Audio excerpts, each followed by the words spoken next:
No one is above the law. No one is above the law. No one is above the law. It's what we heard repeatedly from the bought and paid for DNC Mockingbird liberal media prior to Trump's election win, where he won in a landslide. You know, when the former corrupt senile president was in office, it was reported that the Department of Justice and FBI were weaponized to target President Trump. First time in history, a president's home was raided behind some documents. He had to take a mugshot, and it was so many cases being thrown at him for a bookkeeping error. Where, get this, no parties were injured, meaning that no one encountered any losses. Even some of the companies was like, the company was like, we were good. We got our money, we're good. But they still wanted to go after him to keep him from becoming reelected, which was an epic failure. And for those that still believe that those now dismissed cases were legit, you have the mental capacity of Joe Biden. Yeah.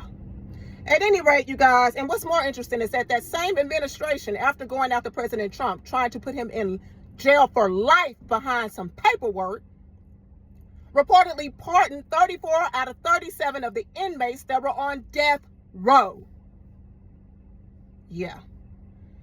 On another note, you guys, the modern day Ahab and Jezebel couple, Bill and Hillary Clinton, were subpoenaed to testify before Congress back in October, but you know, no one is above the law except for a few people because they kept putting it off.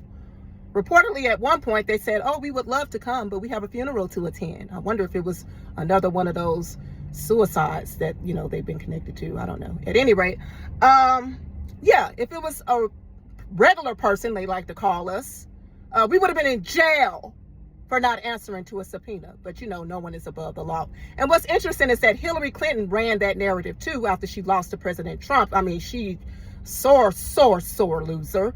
And what's interesting is that it was reportedly supposed to be Bernie Sanders versus Trump, but Hillary stole the nomination from Bernie Sanders.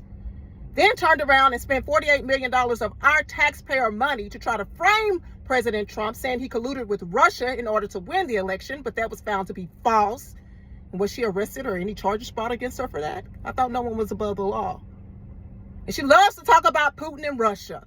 But it was reported that she sold 20% of the United States uranium to Russia. So why are you doing business with them if you feel so bad about him? At any rate, you guys, I'm just happy she never became president because we probably would all be in containers right now. But at any rate, yeah, why would we want you to be president after what happened in Benghazi, where several of our servicemen sent her over 600 emails pleading for their lives, but were unalived thanks to her ignoring them? And you think we wanted you as a commander-in-chief? Thank God you will never be president of the United States.